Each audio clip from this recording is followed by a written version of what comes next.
খোকা, এখানে দাঁড়িয়ে আছিস কেন? আমার সাথে কাজ করবি না? আমি আমার ছেলে ফাহিমকে প্রশ্নটা করতেই আমার ছেলে ফাহিম আমাকে জিজ্ঞেস করল, মা বাবা কি বাড়িতে নেই? আমি আমার ছেলে ফাহিমের প্রশ্ন শুনে মুচকি হেসে ফেললাম। আমি জানি আমার ছেলে ফাহিম আমাকে এই প্রশ্ন কেন জিজ্ঞেস করেছে। আমি মুচকি হেসে আমার ছেলে ফাহিমকে বললাম, না তো। তোর বাবা সেই কখন অফিসে চলে গেছে। তোর বাবা অফিসে চলে যাওয়ার পরেই তো আমি তোকে ডেকে দিয়েছি। আমার কথাটা শেষ হতেই আমি আমার ছেলে ফাহিমের দিকে তাকালাম। আমি আমার ছেলে ফাহিমের দিকে তাকাতেই দেখতে পেলাম আমার ছেলে ফাহিম মিটমিট করে হাসছে। আমি আমার ছেলে ফাহিমকে এমনভাবে হাসতে দেখে বললাম, এখন কি ওখানেই দাঁড়িয়ে থাকবি, নাকি এসে একটু কাজ ও করবি খোকা? আমার তো আরো অনেক কাজ পড়ে আছে, তাই না? আমার কথাটা শেষ হতেই আমার ছেলে ফাহিম বলল, হ্যাঁ মা, করছি কাজ। এই বলে আমার ছেলে ফাহিম আমার দিকে এগিয়ে আসতে লাগল। আমি আমার ছেলে ফাহিমকে এগিয়ে আসতে দেখে কিছু বললাম না। আমি মন দিয়ে আমার কাজ করছিলাম। আমার ছেলে ফাহিম আমার দিকে এগিয়ে এসে আচমকা আমাকে খানিক অবাক করে দিয়ে আমার সাথেই, হ্যালো আমার কলিজার বন্ধুরা, কেমন আছো সবাই? প্রতিদিনের মতো আজ আমি তোমাদের মাঝে নতুন একটি ভিডিও নিয়ে হাজির হয়েছি। আজ আমি তোমাদের বলবো আমার নিজের আপন ছেলের সাথে আমার জীবনের আরও একটি অসাধারণ সত্যি গল্প। আমি জানি এমন গল্প হয়তো তোমরা এর আগে কখনো শোনোনি। আমি শতভাগ সিওর হয়ে বলতে পারি আজকের ভিডিওটা দেখার পর তোমাদের জল আসবে। তাই তোমাদের অনুরোধ করছি সম্পূর্ণ ভিডিওটি দেখার। তো বেশি কথা না বলে চলো গল্প ফিরে যাই। আমি নূরজাহান। আমি একজন ৩৫ বছর বয়সী বিবাহিত নারী। আমার স্বামীর নাম সোহাগ। আমার স্বামী সোহাগ পেশায় একজন সরকারি চাকুরিজীবী। আমার স্বামী সোহাগের বয়স আমার থেকে প্রায় দ্বিগুণ হবে। আমার স্বামী সোহাগের সাথে আমার বিয়ে হয় যখন আমি সবে মাত্র স্কুল শেষ করি। তখন আমার বাবা মা এমন সরকারি চাকুরিজীবী পাত্র পেয়ে আর বিলম্ব করতে চায়নি। কারণ আমার বাবা মায়ের সব সময় ইচ্ছে ছিল একজন সরকারি চাকুরিজীবী পাত্রের সাথেই আমার বিয়ে দিবেন। আর ঠিক হলো তাই।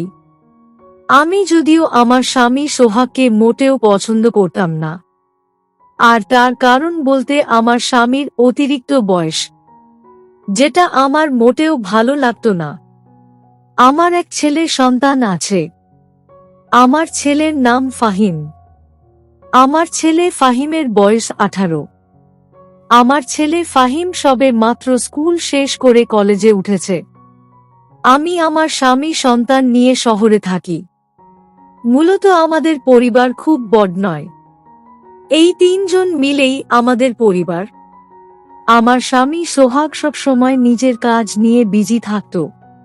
আর আমার ছেলে ফাহিম নিজের পড়াশোনা নিয়ে বিজি থাকত।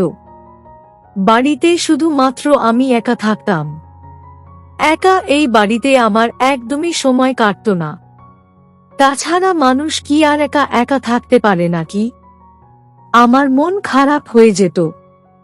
আমার ছেলে ফাহিম যখন স্কুল শেষ করে বাড়ি ফিরে আসত, তখন সে কিছু সময় তো বাড়িতেই থাকত। তারপর আবার নিজের বন্ধুদের সাথে আড্ডা দিতে চলে যেত, যেটা আমার মোটেও ভালো লাগতো না। আমি আমার ছেলে ফাহিমকে অনেকবার বারণ করেছি যে সে যেন স্কুল থেকে বাড়ি ফিরে এসে বাহিরে বন্ধুদের সাথে আড্ডা দিতে না থাকে। কিন্তু কে শোনে কার কথা? এখন তো আবার সে কলেজে উঠেছে।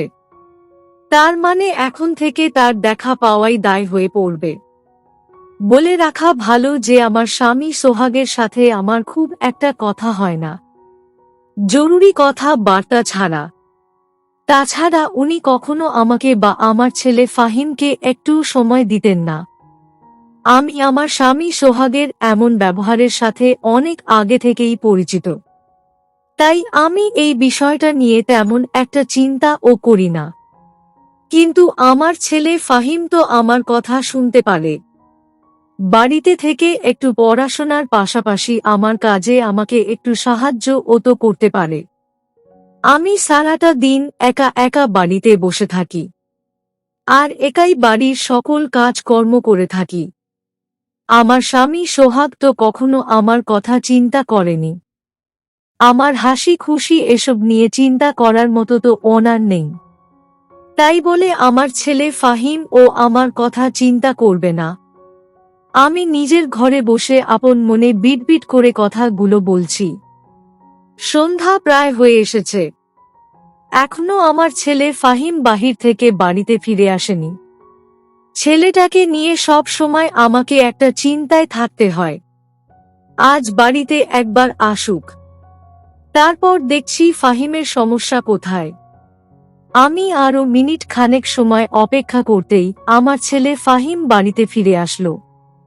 আমার ছেলে ফাহিম বাড়িতে ফিরে আসতেই আমি আমার ছেলে ফাহিমের সামনে এসে দাঁড়ালাম। আমাকে এমনভাবে আচমকা নিজের সামনে দেখতে পেয়ে আমার ছেলে ফাহিম মুচকি একটা হাসি দিয়ে আমাকে বলল, মা, আপনাকে দেখে মনে হচ্ছে আপনি আমার উপর অনেকটাই অভিমান করে আছেন। কি হয়েছে মা? এতটা অভিমান করে আছেন কেন আমার উপর?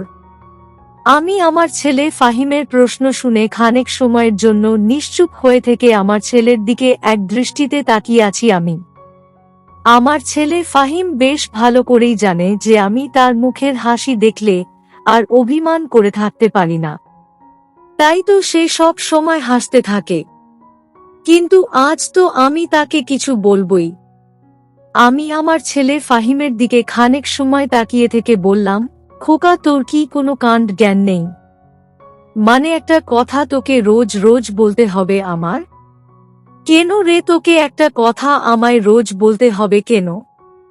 আমার ঝাড়ি খেয়ে আমার ছেলে ফাহিম নিজের মুখটা মলিন করে ফেলে বলল, সরি মা, আমি আসলে আজ একটু পড়াশোনা নিয়ে।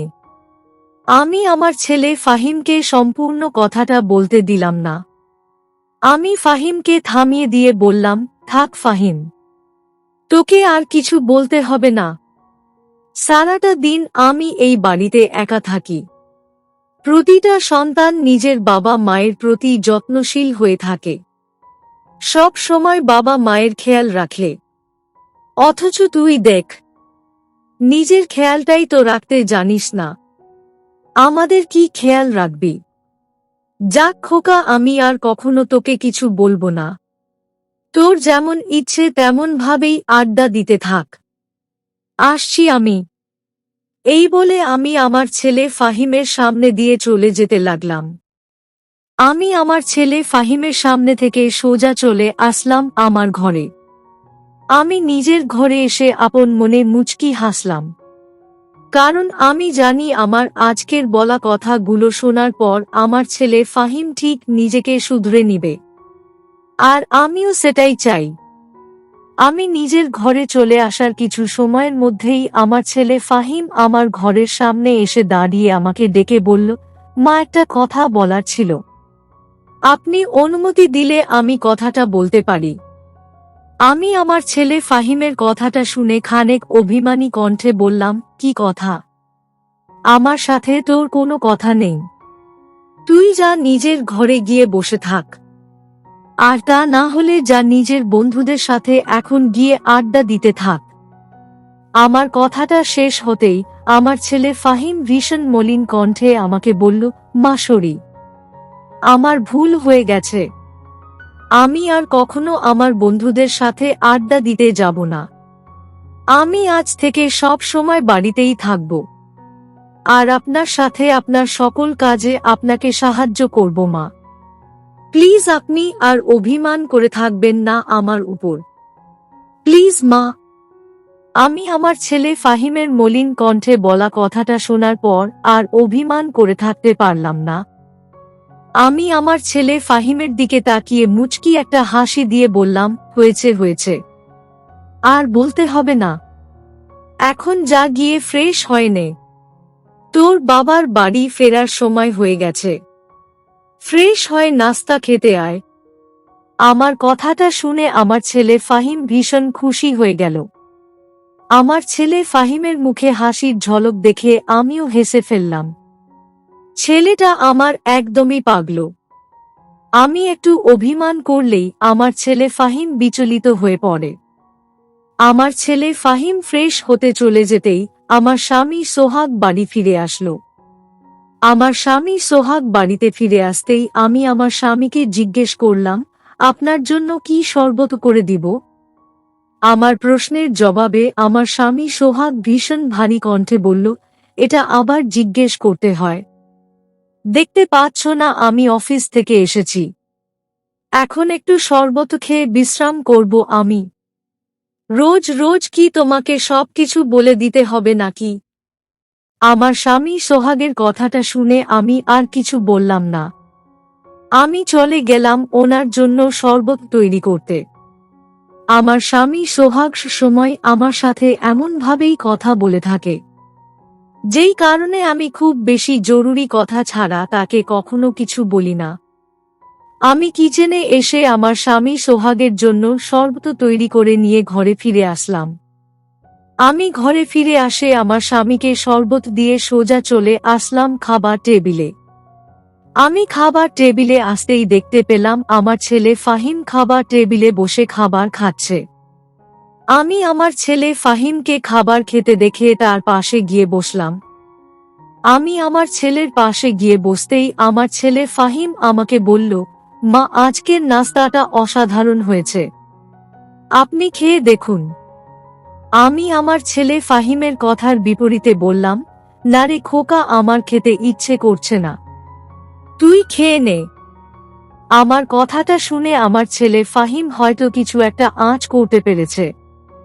আমার ছেলে ফাহিম আমার দিকে তাকিয়ে আমাকে জিজ্ঞেস করল, মা, আপনার কি মন খারাপ?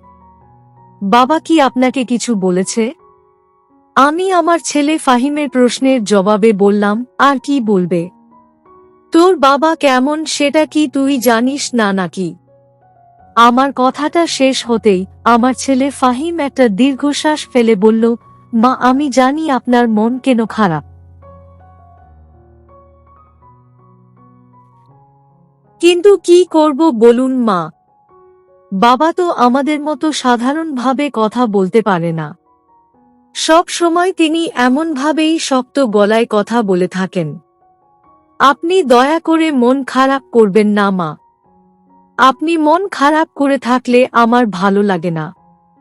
আমি আমার ছেলে ফাহিমের কথাটা শুনে বললাম, কেন আমি মন খারাপ করে থাকলে তোর কেন ভালো লাগবে না শুনি? আমার কথা শুনে আমার ছেলে ফাহিম বলল, সেটা তো জানি না মা, কিন্তু আপনার মন খারাপ করে থাকাটা আমার একদমই ভালো লাগে না। আমি চাই আপনি সব সময় হাসি খুশি থাকুন। আমি আমার ছেলের কথাটা শুনে হেসে ফেললাম আর বললাম, আমার সাথে একটু আমার কাজে আমাকে সাহায্য করিস, আর সব সময় বাড়িতে থাকিস, তাহলেই আমি খুশি, আর কিছু লাগবে না। আমার কথাটা শুনে আমার ছেলে ফাহিম আমার দিকে তাকিয়ে হেসে ফেলল। আমিও আমার ছেলের সাথে হেসে ফেললাম। অতঃপর বললাম, আচ্ছা খোকা, এসব কথা ছাড়, তোর পড়াশোনার কি খবর? কলেজে যে উঠেছিস তুই, এই তো ভালো করে পড়াশোনা করতে হবে।